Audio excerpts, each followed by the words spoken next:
Now, Pete, we're excited to be here today. I hear that you have a very interesting garden, a fringe garden. Now, can you tell me about that?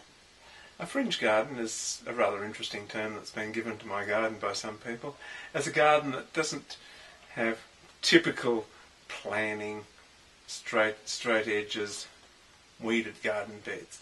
I don't have weeds in my garden, but as you can see, I've got lots of growth, lots of plants just simply coming up in there, and really I just simply thin out what I want, what I don't want in those gardens, rather than particularly having a groomed finish. So, Peter, you're really pushing the boundaries of what a garden is. Your philosophy on gardening is? And in doing that, it's having a garden that is more natural, and it's also making habitat, creating habitat. And the important bits of habitat are going to be the weeds, the grasses, the shrubbery, the sticks, the litter on the leaf litter, and so on the ground. So you wanted a garden that was seamless, a seamless transition from the Australian bushland into your inner sanctum, which I notice you have solar panels out there. So you're really after this natural lifestyle. Tell me about your lifestyle here. So in doing that, I guess I'm simply just embellishing my immediate patch of bush, and I look at the whole block here as being garden, but around this area here I've planted a few extras for interest and so on. As far as lifestyle goes, well, I have all solar power, solar hot water, wood stove, and it's trying to just touch fairly lightly. Yeah. So take me back to when you were actually buying this property, because as we were coming through, I noticed that we're actually built on a road quarry. Tell me about what were your thoughts when you first bought this block of land? My thoughts? Perfect.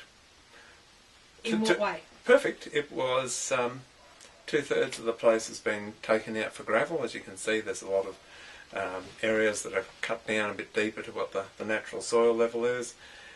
So they've taken off the metre or so of nice gravelly topsoil, which has left a pretty hard clay base underneath there. And over 30-40 years that's regenerating quite well.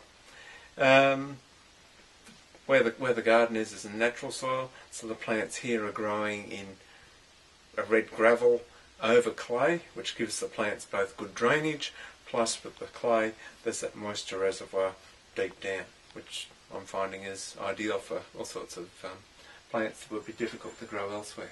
Now, I noticed out there you have some Eremophilus, and obviously we had the Eremophila group here before. Can you tell us something about Eremophilus? What do we need to know about Eremophilus?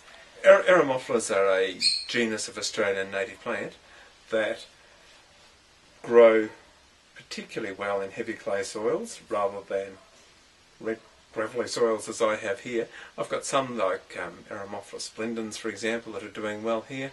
Others that we know require heavy soils, really they're surviving, but they're not doing particularly well in this soil here. And I notice that you have some exotics here, so you're not frightened to put exotic plants in? No, not at all. The plants I'm going to grow are plants that survive here, on one hand, and plants that aren't going to become weeds here. But I'm happy to have things that will self-seed in moderation. And basically, some of the plants here have effectively relocated themselves to a more suitable site to where I first planted them.